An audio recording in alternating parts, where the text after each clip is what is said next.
সংখ্যালঘু নয়, এবার অভিযোগ উঠেছে সংখ্যালঘুর বিরুদ্ধে এক মুক্তিযোদ্ধা ও সাবেক সেনাবাহিনী ক্যাপ্টেনের সন্তানের জমি জবরদখল করার।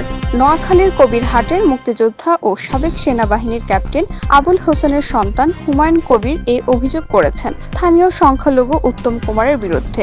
হুমায়ুন কবির থানায় এক অভিযোগে উল্লেখ করেন, বিগত আওয়ামী লীগ সরকারের সময় রাজনৈতিক প্রভাব খাটিয়ে হুমায়ুন ও তার শিক্ষকের জমির সাথে সড়ক ও জনপদ বিভাগের জমি লিজ নেন উত্তম কুমার। সেখানে আবাসিক এলাকায় এলপিজি গ্যাস পাম্প সহ ইট তৈরির কারখানা চালু করেন তিনি।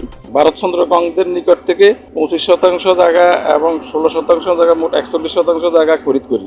পরবর্তীতে 2010 সালে ভারতচন্দ্র গং জাল জালিয়াতি দলিলের মাধ্যমে প্রতারণামূলক দলিল সৃষ্টির মাধ্যমে রোডস অ্যান্ড হাইওয়ের জায়গা দলিলের মধ্যে অন্তর্ভুক্ত করিয়া এখানে 91% জায়গার থেকে 41% জায়গা বাদ দেওয়ার পরে আর থাকে 50% জায়গা, কিন্তু উনি জাল জালিয়াতের মাধ্যমে দলিল করিয়া রোডসের জায়গা এখানের মধ্যে ঢুকাইয়া 75% জায়গা নিজামুদ্দিন নামে এক লোকের কাছে বিক্রি করছেন। 2000 সালে, 2003 সালে এবং 2005 সালে আমাদের এখানে 25 এবং 16% জায়গা আমরা দুই পার্টি ক্রয় করি, কিন্তু একজন লেখক তোফাজ্জল হোসেন উনি জাল জালিয়াতি করে দুইজন পার্টি বর্তমান দখলদার উত্তম কুমার বাবু উনি পূর্বে 8 বছর পূর্বে আমাদের এই জায়গাটা জোর করে আওয়ামী সরকারের ক্ষমতা দেখে জোর করে আমাদের জায়গাটা দখল করে ফেলছে।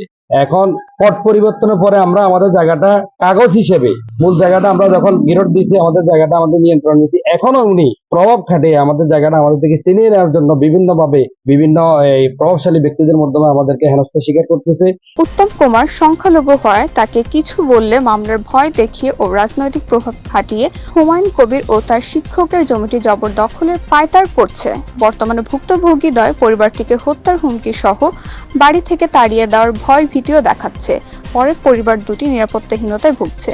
তারা প্রশাসনের কাছে নিরাপত্তা চেয়ে সুষ্ঠু বিচারের দাবি জানান।